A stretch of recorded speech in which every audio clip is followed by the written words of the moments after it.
Cek. Oke, bismillahirrahmanirrahim. Assalamualaikum warahmatullahi wabarakatuh.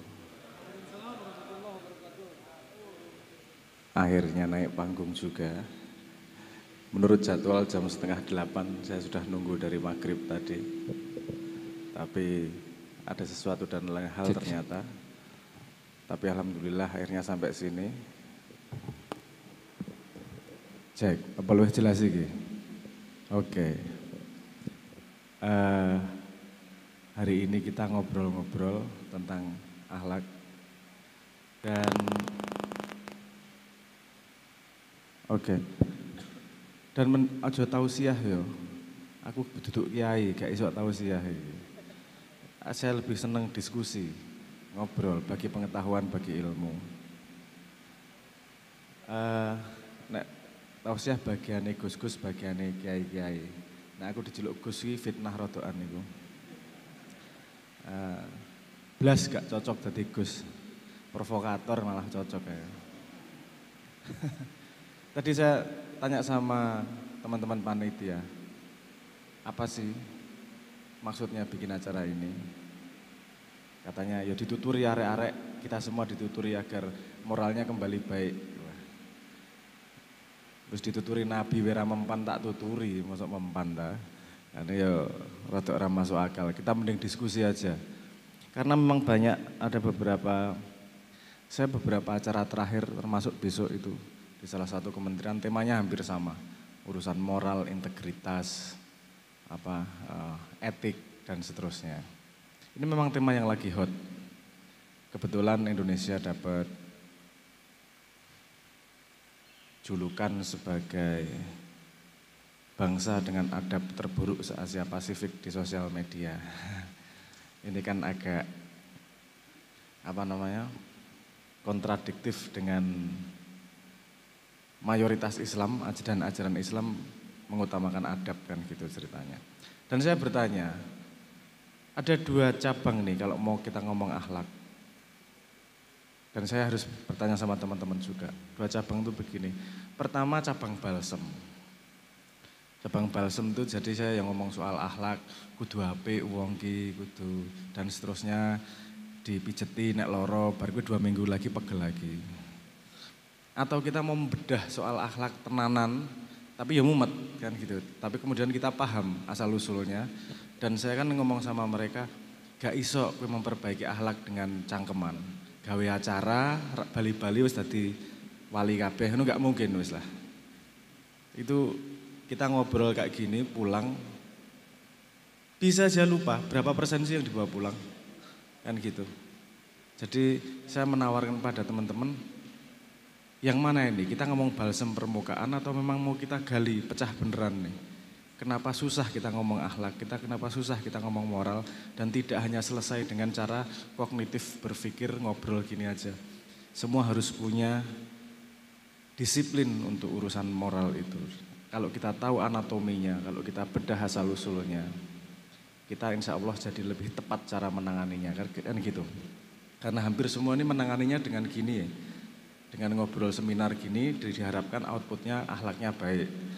PNS kumpul, ini agar kita semangat lagi, akhlaknya menjadi baik, integritasnya tinggi, monggo dituturi, ngobrol long jam, harapannya Bali tadi apik kabeh. Itu kan piye rada ngimpi iku. Realistis ta. Gak gampang iki urusan gak sederhana. 1400 tahun loh Kanjeng Nabi ngajari soal adab, soal akhlak ini. Dan jangan berpikir bahwa yang korupsi itu nggak tahu bahwa korupsi itu buruk. Tahu toh. Tapi tetap dilakukan toh. Masalahnya apa ini? Kan gitu. Yang berbuat buruk emang nggak tahu kalau buruk itu nggak baik. Ya tahu toh. Tapi tetap dilakukan. Nah, ada sesuatu yang tidak teliti kita melihat tentang akhlak ini. Tentang kalau bahasa Inggrisnya yang diadopsi di Indonesia jadinya moralitas. Moral dan etik. Walaupun nggak jelas moral dan etik, padahal moral dan etik itu berbeda. Makanya perlunya membedah anatomi itu seperti ini. Tapi saya akan menawarkan, kita jadi pakai pilihan yang mana nih? Kita mau bedah anatominya aja ini ya. Kalau saya menawarkan itu, kita tahu bener nih akhlak itu posisinya di mana, yang mempengaruhi apa, terus kemudian kita diskusi gitu ya. Tapi rodok mumet ra apa-apa iki ya. Agak tirik-tirik apa dalam bahasa Indonesianya ya Pak. Agar kalau di sini yang punya anak agar tahu mendidik anaknya urusan moralitas itu seperti apa. Jadi bukan diceramai tok. Ngene lho moral sing bener, ngene moral bener. Kita didoktrin Pancasila dari kecil. Kebetulan anak saya lagi kelas 1 SD dan sedang didoktrin Pancasila dan saya misuh-misuh terus itu bendino. Pertanyaannya gak jelas itu. Tapi ya enggak Pak, malah jadi sambatan ini nanti. Oke, kita ngomong akhlak dulu. Kalau dari sudut pandang modern, akhlak itu adalah perilaku yang sesuai dengan nilai yang dipegang. Akhlak Islam, kalau dia semakin melakukan itu terus-menerus, berarti dia integritasnya semakin tinggi. Karena dia terus selalu berjalan dalam nilai yang dia pegang. Kita belajar istilah dulu. Gitu ya, belajar istilah dulu. Karena belajar apa-apa ini mulai dari yang namanya simplex. Simple dulu.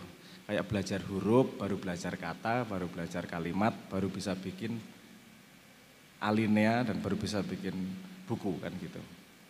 Kita urutannya dulu dari konsep yang sampai ke akhlak itu.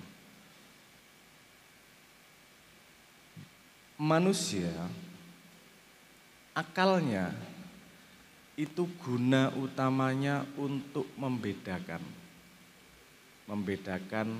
sapi sama ayam, membedakan bapak sama ibu, membedakan sendok sama garpu, termasuk membedakan benar dengan salah. Itu fungsi utama. Akal itu mampu membedakan. Akal yang sudah dewasa kemudian dia bisa mempertemukan dengan yang disebut sebagai kebijaksanaan. Kebijaksanaan mempertemukan, tapi pengetahuan itu membedakan. Pasti pengetahuan itu membedakan. Semakin tajam otaknya, semakin banyak pengetahuannya, semakin banyak yang bisa dipilah perbedaannya. Orang cuma bisa membedakan sapi sama kambing, sapi sama ayam. Tapi semakin dalam ilmunya, sapi bisa dibagi-bagi. Sapi apa? Mercy, ono sapi Bali, limusin kok Mercy. Sapi limusin, sapi Bali, sapi apa? Wah, sapi limusin yang kayak apa? Bisa dipecah lagi, ya bisa dipecah lagi. Itu fungsi akal pengetahuan adalah mampu membedakan. Nah, membedakan itu perlu yang namanya timbangan. Di sini letak dari yang namanya nilai. Manusia pertama, manusia lahir itu selalu mengadopsi yang namanya nilai. Nilai dari orang tuanya, nilai dari gurunya, nilai dari lingkungannya. Kalau ada anak-anak yang lahir di lingkungan penjudi, dia dan melihat sekitarnya main judi terus, dia tidak akan menilai judi itu hal yang buruk karena dilakukan oleh semua orang. Paham maksud saya ya? Karena dia pertama cuma mengadopsi secara random dari sekitarnya. Baru kemudian ketika dewasa dia belajar nilai-nilai yang terkonstruksi dalam narasi ilmu. Narasi ilmu contohnya agama. Jadi mengambil nilai agama itu gunanya untuk bisa membedakan benar dan salah. Paham maksud saya ya? Nilai adalah tonggaknya, alatnya, nilai diadopsi dulu. Kalau mau masuk Islam, nilai pertamanya adalah bersyahadat itu. Berarti semua konsep nilai yang dalam Islam, kita mau masuk ke dalamnya, mau menggunakan itu untuk membedakan benar salah. Nilai. Setelah dia megang nilai, kemudian dia gunakan untuk membedakan benar salah. Nilai kan berdiri sendiri. Ketika dia pakai, dia ambil dulu nilainya, diadopsi. Kemudian dia pakai untuk membedakan benar salah, itu yang namanya moralitas. Makan babi, menurut Islam benar atau salah? Lihat kondisinya. Kalau terpaksa ya boleh, tapi kalau keadaan normal, salah. Kalau tujuannya ke surga. Kalau tujuannya ke neraka ya bener. Mangano babi seagak-agak, nek iso ngambil babi yang nyolong dari tempat anak yatim. Itu kan tingkat-tingkat dosane kuadrat. Jadi moral adalah kemampuan menggunakan nilai untuk membedakan benar dan salah. Baru akal. Setelah itu kalau dia tahu benar dan salah, dia lakukan benar-benar berdasarkan itu yang namanya etika. Kita kasih contoh. Orang Islam mencuri itu benar atau salah? Salah. Korupsi itu benar atau salah? Dia melakukan berarti dia tidak punya etika terhadap nilainya. Tetap melakukan korupsi. Paham maksud saya ya? Berarti akhlaknya tidak sesuai dengan nilainya. Akhlak adalah konsistensi dia dengan nilai yang dia bilang dia pegang. Itu kuncinya utamanya. Kalau dia lakukan terus-menerus tanpa ada bolong, itu namanya integritas. Semakin dia konsisten melakukan etika sesuai dengan nilainya, itu namanya integritasnya tinggi orangnya. Gambarnya udah jelas ya, nilai, moralitas, ada etik, akhlak. Akhlak terus menerus jadi integritas. Gambarnya udah jelas. Oke. Sekarang kita setelah menggambar dari sisi konsepnya, kita menggambar dari sisi manusianya. Oke. Ini kenapa saya ngomong agak ruwet, nggak apa-apa ya, kita terusin ya. Itu dulu diserap dulu ya, oke udah paham. Ada nilai yang kita pegang, kita gunakan untuk membedakan benar salah, namanya moral. Kita lakukan benar-benar, hasil dari benar salah itu jadinya etik, jadinya akhlak. Dilakukan terus-menerus secara konsisten, jadinya integritas. Oke ya, petanya sudah jelas. Sekarang dari manusia, tadi kata kuncinya adalah melakukan sesuatu. Jadi manusia melakukan sesuatu itu harus dia punya keputusan melakukan. Betul nggak? Kalau Anda melakukan sesuatu, itu asalnya dari mana?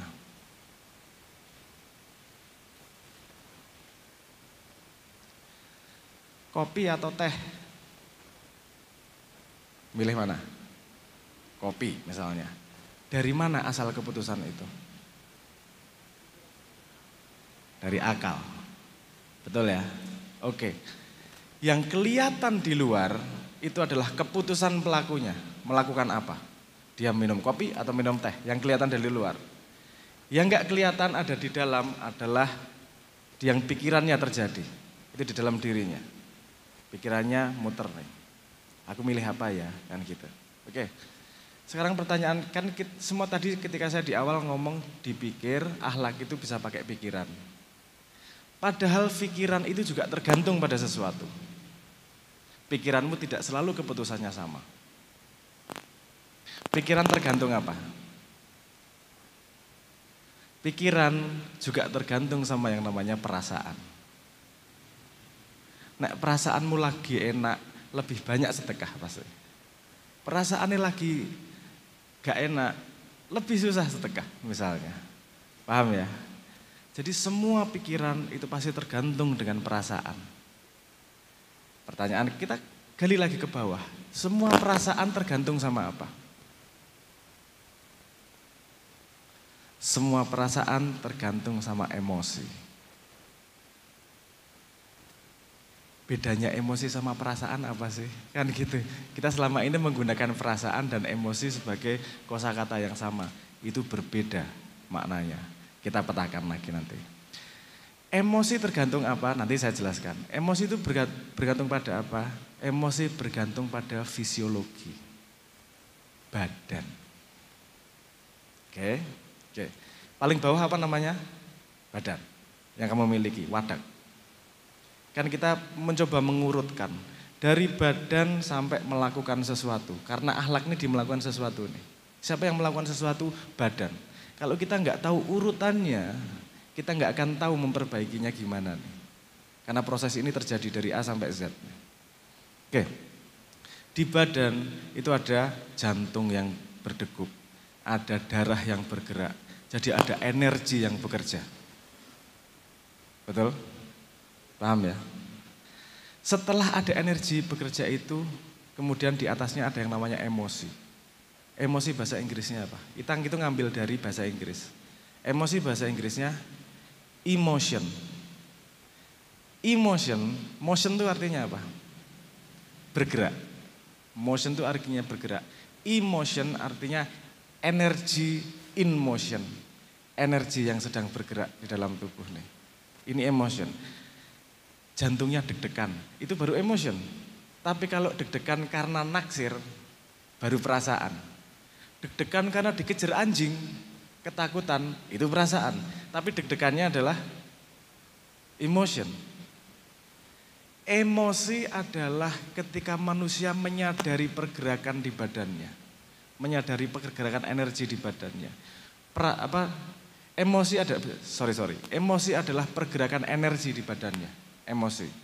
Yang disadari oleh akal itu namanya perasaan.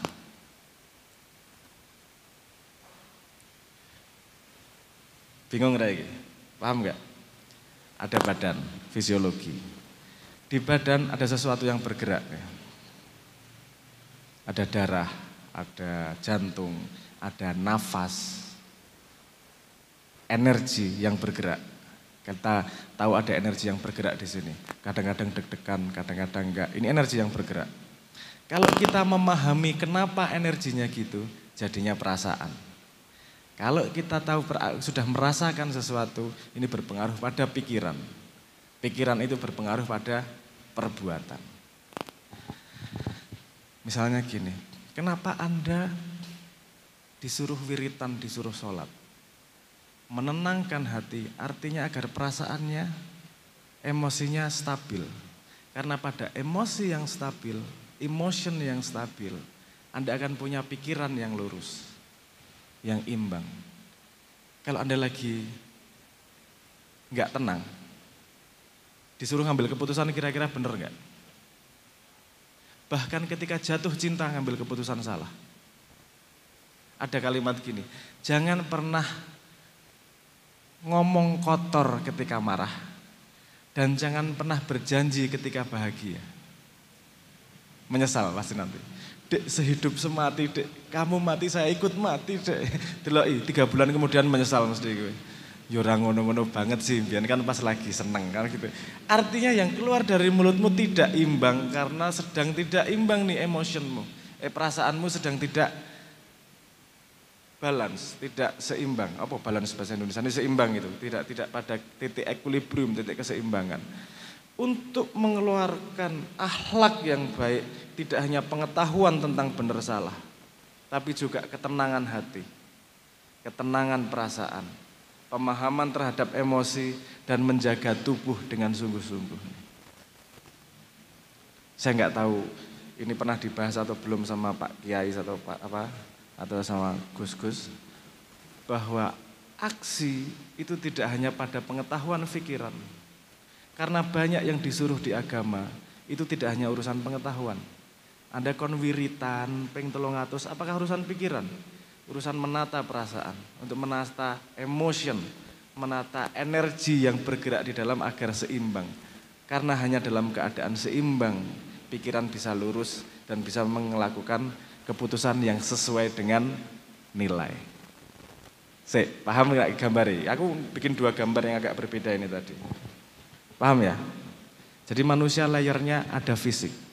Kenapa Anda olahraga ada yang ngomong nggak ada gunanya? Itu gunanya. Kalau badanmu sering olahraga, jaga nggak usah olahraga yang kencang-kencang. Sehari jalan 30 menit aja.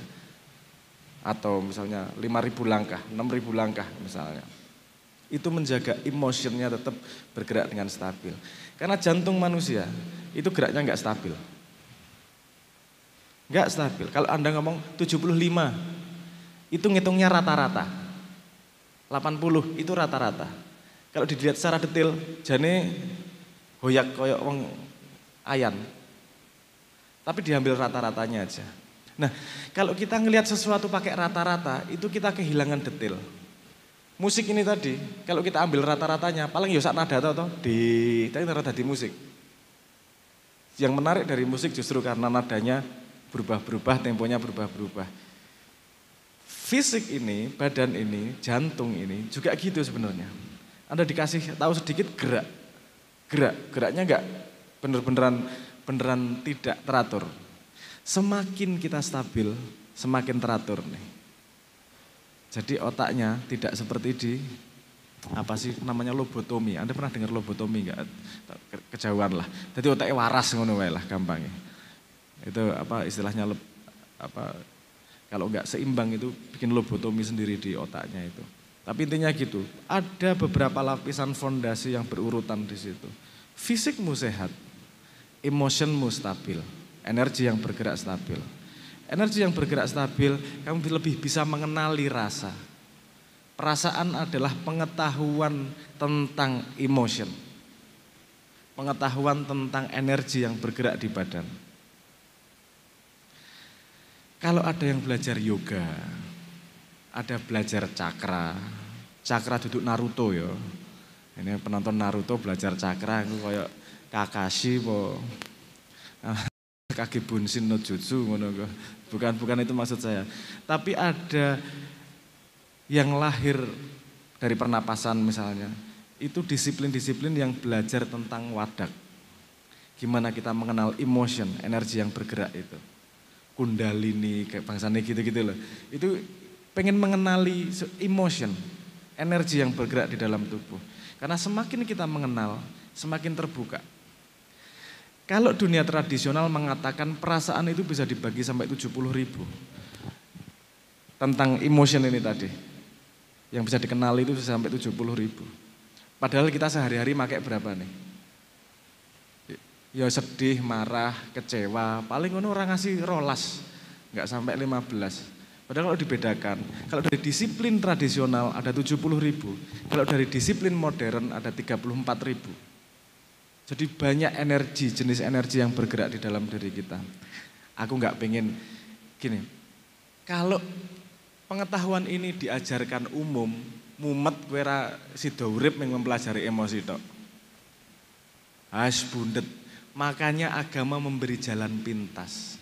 Wis to lakonono, salat sing bener, sing kusuk, poso dan segala macam itu enggak perlu tahu sebabnya, tapi efeknya kemudian emosinya menjadi stabil. Fisik. Cek. Apa energi saya terlalu besar ini? Sehingga listriknya jadi grogi. Saya harus mengurangi energi, bro. Cakranya ini. Paham maksud saya? Jadi kalau mau akhlaknya baik, itu bukan hanya urusan pengetahuan tentang nilai. Cek. Cek. Mati. Cek, cek. Cek. Cek. Speakernya ngentut. Lara weteng, cek. Enggak bunyi, enggak apa. Wes, tahan-tahan ke. Kita gini aja langsung terganggu nih kita. Komunikasinya. Betapa hal-hal yang sangat kecil gitu-gitu bisa sangat mengganggu. Makanya ada kalau di agama Islam salah satunya ngomong man arafa nafsahu, siapa yang mengenal dirinya maka mengenal Tuhannya. Ini bagian kecil dari tubuh. Akhlak ada fondasi di bawahnya. Gini, mungkin gak ada membunuh orang. Sekarang tak suruh bunuh orang mau gak? Tapi kalau Anda ngelihat ibu Anda digampar sama orang, Anda bunuh gak orang itu? Menurut akhlak bener gak itu membunuh orang? Hah? Tapi menurutmu bener gak membunuh orang itu karena menggampar ibumu? Bener tak? Gimana nih? Mana nih yang bener nih? Karena ketika emosi lagi-lagi tidak seimbang nih loh. Ketika emotionnya tidak dikenali, perasaannya muncul tanpa melewati akal, dah langsung semuanya kelihatan rasanya bener nih. Disiplin itu yang dijaganya sangat-sangat tidak mudah. Makanya kalau gimana cara menjaga akhlak, salah satunya olahraga, sekarang masuk akal ya. Kalau saya tiba-tiba ngomong gimana cara menjaga akhlak, nomor 1 olahraga tiap pagi, mesti guyu, apa hubungannya olahraga karo akhlak. Tapi kita tahu olahraga itu menstabilkan energi. Emotion adalah energi yang bergerak. Kemudian mulai merenung, mulai merasakan diri. Karena kalau di sini saya tanya nih, yang selalu dengar detak jantungnya siapa? Ada enggak? Gak ada ya? Di kuping, terus tanpa henti. Wah, ya wong aneh aku berarti. Tak kira umum ya ngono kuwi. Ya ini ngomong pengalaman pribadi ya, karena sepemahaman saya jantung itu selalu kedengeran di saya. Dek, dek, itu selalu kedengeran. Jadi kalau emosi naik kedengeran. Ini kalau ngerokok gini nih, jantungnya naik seberapa itu kedengeran di kuping. Saya nggak pernah keadaan tidak merasakan detak jantung. Selalu kedengeran, selalu terasa di badan ini detak jantungnya. Nah maksud saya ketika kita merenung, mengenal diri itu sering-sering dengerin itu gitu loh. Sering-sering dengerin proses ini. Oh ada jantung yang bergerak, ada desir darah. Kalau kadang-kadang desir darah terdengar, kelewat sini, lewat gitu. Jadi semakin kita mengenal diri, itu membantu juga terhadap kelurusan akal kita menjaga akhlak. Tadi prosesnya dijaga badannya, dikenali energi yang bergerak, didefinisikan sebagai perasaan apa, dilihat ketika Anda ngambil keputusan dalam keadaan yang tenang atau tidak, outputnya pada akhlak yang tepat. Urutannya ngono, mumet ora kira-kira. Pusing ya? Tapi implementable enggak? Bisa dipakai enggak? Besok kira-kira mungkin setelah olahraga Anda coba diem. Ya sebenarnya ketika sholat itu kedengarannya paling keras. Ketika Anda sholat ngomong itu kedengeran badannya ngapain aja kedengeran itu. Kalau belum kedengeran coba dilatih. Ketika wiritan didengerin badannya ngapain, detak jantungnya, desir darahnya, nafasnya, seberapa yang masuk, seberapa yang keluar. Nanti sampai semakin tipis sampai Anda nggak bernafas tapi bernafas. Nah, kalau Jawa ada 7 atau 8 jenis saya lupa. Tapas yang olah panas, samadhi itu berbeda lagi. Macam-macam jenenge aku rapal. Tapi itu semua posisinya podo, semua ya kaya meneng ngono tok, tapi tujuannya beda-beda. Kalau tapas itu ngolah panas. Kalau samadhi itu menyatukan menyatukan kesadaran dalam tanda petik gitulah. Jawa ono akeh itu, tapi engko malah dikira kejawen aku. Ini kayane wong do baji-bajinan kabeh iki. Maksud saya enggak gitu ya. Saya terbuka dari ilmu mana saja asal tidak menyeret saya keluar dari tauhid. Nah aku ngono kuncinya. Kalau Anda curiga bahwa yang lain tidak tauhid, saya kasih referensi buku yang menunjukkan tauhid dari semua agama. Aku malah aku dikira dakwah agama liya iki. Nek ana Pak Yai enak iki. Tapi ya wis lah. Pemurtatan terselubung aku di ngono-ngono ora. Wong wingi metu cerita bahwa Noeleto mualaf sekarang menjadi Islam. Cuk dan cuk arek-arek mualaf ndasmu kapan ngene iki tau. Yes, karepmu lah sak cangkem-cangkemmu. Untuk awalan gitu boleh. Kalau tentang batas akhlak, agama sudah enggak kurang-kurang referensinya. Kamu boleh gini, enggak boleh gini, ayo dijaga hatimu dan seterusnya. Perilaku yang baik dan benar itu secara intelektual informasi enggak kurang-kurang. Masalah kita adalah mengimplementasi. Itu masalah tersusahnya tuh mengimplementasi. Ada sedikit tips. Ini juga berguna untuk tidak hanya urusan akhlak ya, berguna untuk menata diri. Di sini ada yang pernah merasakan sakit hati, patah hati. Patah hati ditinggal pacar misalnya. Ternyata Anda kurang ganteng, ada yang lebih ganteng. ATM-mu tipis, ada yang nyari ATM lebih tebel gitu misalnya. Oke. Bukan salahmu, itu salahku, kamu terlalu baik ya, telek. Trik.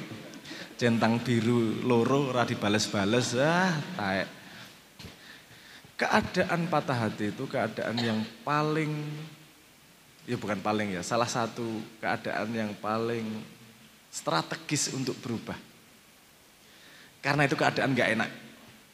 Manusia itu tidak berubah karena ide. Manusia itu berubah karena dia ingin meninggalkan keadaan tidak enak. Kalau kamu sekarang merasa enak, gak mungkin kamu mau berubah, ngapain mau enak. Orang patah hati itu ngapa-ngapain gak enak. Pasti dia mau berubah. Kon angkut karung mubeng asal hilang patah hati ini diangkut wis tak jamin. Pengen jengking, jempalik koprol neng apa alun-alun dilakoni wis mbangani loro ati. Wis to. Lebih apa?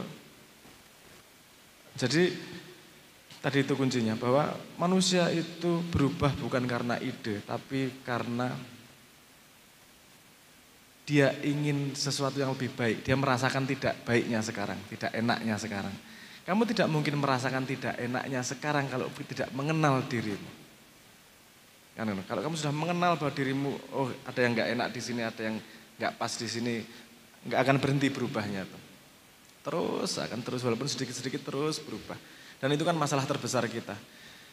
Teman-teman cowok ini semua ya saya yakin 100% semua tahu kalau bangun pagi itu baik, langsung mandi dan rapi itu baik. Berapa persen yang melakukan? Luwih enak turu toh. Kamu tahu itu lebih baik, tapi lu enak turu. Itu apa namanya? Hampir dari semua kita punya masalah itu.